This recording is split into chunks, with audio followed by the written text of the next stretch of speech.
রবির আলোর শব্দছবি অনুষ্ঠানে আজ শুনবেন রানীচন্দ্রের গুরুদেব বইয়ের নির্বাচিত অংশ।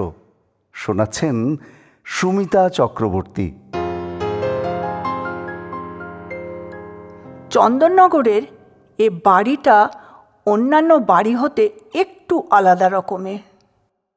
আঙিনার এক ধার ঘেঁষে পর পর এক সারি ঘর। দোতলা ঠিক পথে গিয়ে মিশেছে, নিচের তলা মাটির তলে। জোয়ারে গঙ্গার জল চলে আসে সেখানে। সেতলায় যেত না কেউ, বড় পোড়ো হয়েই থাকতো। আমরা আসবার পর হঠাৎ একদিন কোথা হতে এক ম্যাথর স্ত্রী পুত্র নিয়ে এসে বাস করতে লাগলো একতলার ঘরে। এই ম্যাথর নাকি একসময়ে জাহাজে করে কাজ করত, দেশ বিদেশ বহু ঘুরেছে সে।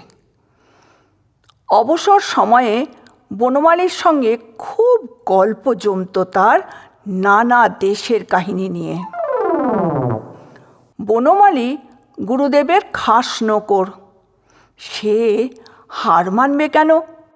সেও ভারিক্কি চালে বলতে থাকতো, আমি যখন সেবার বাবামশাইয়ের সঙ্গে বোম্বাই গেনু।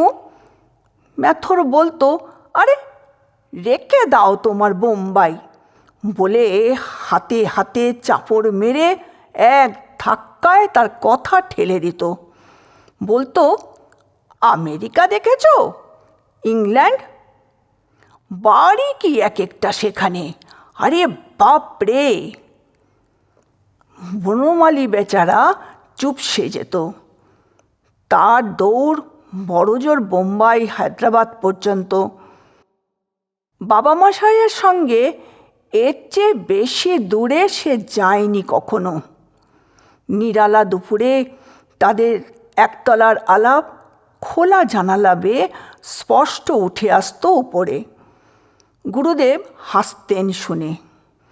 বিকেলে যখন বনমালী চা সাজিয়ে দিত, চা খেতে খেতে গুরুদেব বলতেন, তুই তাকে আরও বড় বড় নাম বললি না কেন?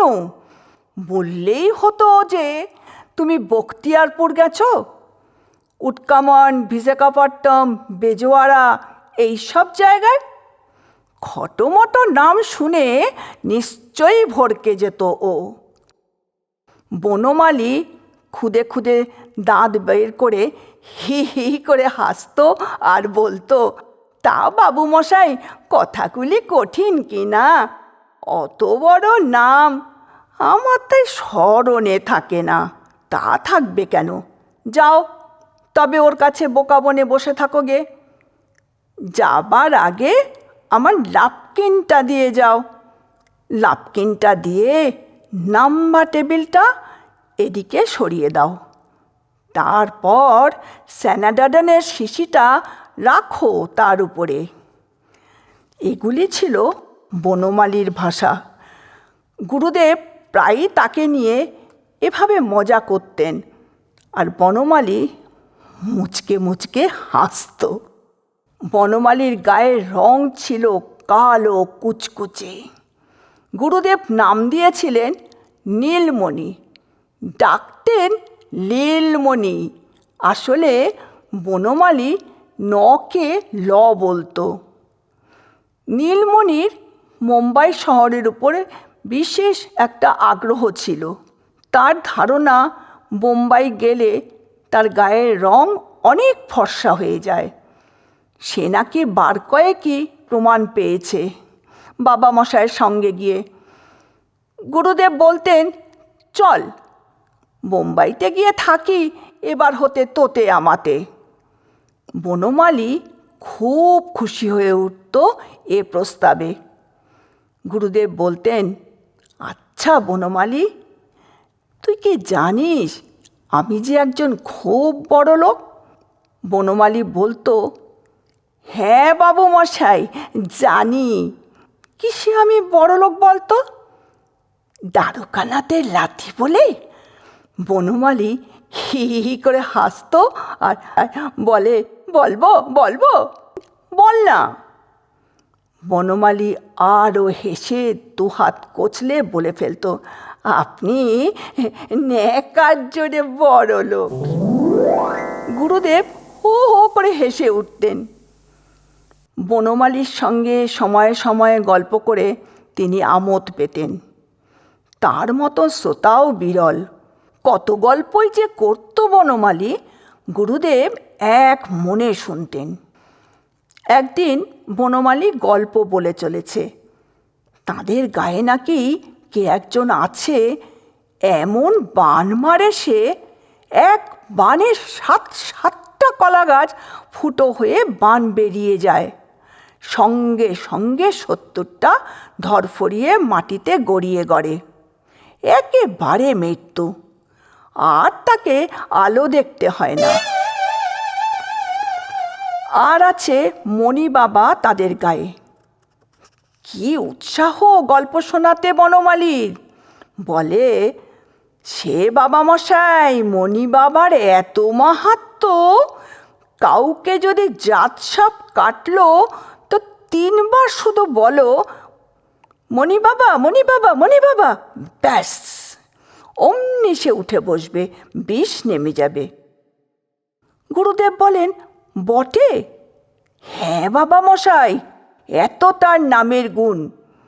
গুরুদেব তড়িৎ গতিতে সোজা হয়ে বসে সেক্রেটারির দিকে চেয়ে বললেন, যা তো অনিল, যেখান থেকে পারিস এক্ষুনি একটা কেউটে সাপ জোগাড় করে আন, এনে সাপটাকে দিয়ে বনমালীকে কাটা।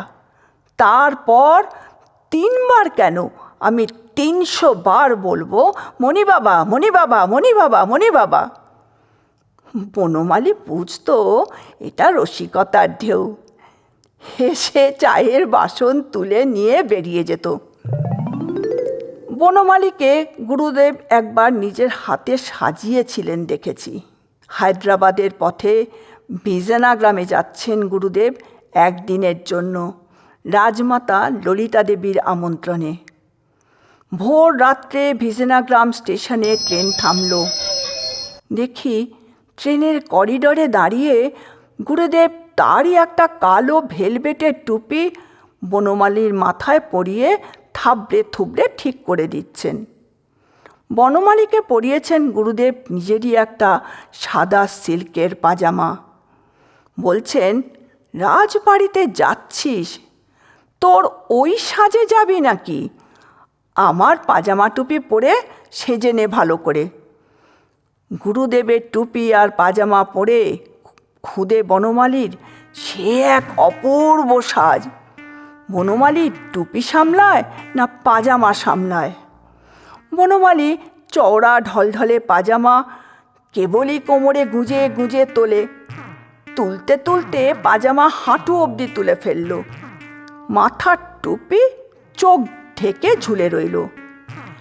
এই ভিজেনা গ্রামে আসতেই পথে এক জায়গায় স্টেশনে ট্রেন থেমে আবার চলতে শুরু করলো। দেখি গুরুদেব বিড়বিড় করে কি যেন বলছেন আর হাসছেন। শুনবার জন্য এগিয়ে এলাম। শুনি বলছেন, সেনগুপ্ত দাশগুপ্ত, সেনগুপ্ত দাশগুপ্ত। বলি, সে আবার কি? বললেন, শুনতে পাচ্ছিস নে, গাড়ির চাকায় শব্দ উঠছে, সেনগুপ্ত দাশগুপ্ত, সেনগুপ্ত দাশগুপ্ত, সেনগুপ্ত দাশগুপ্ত।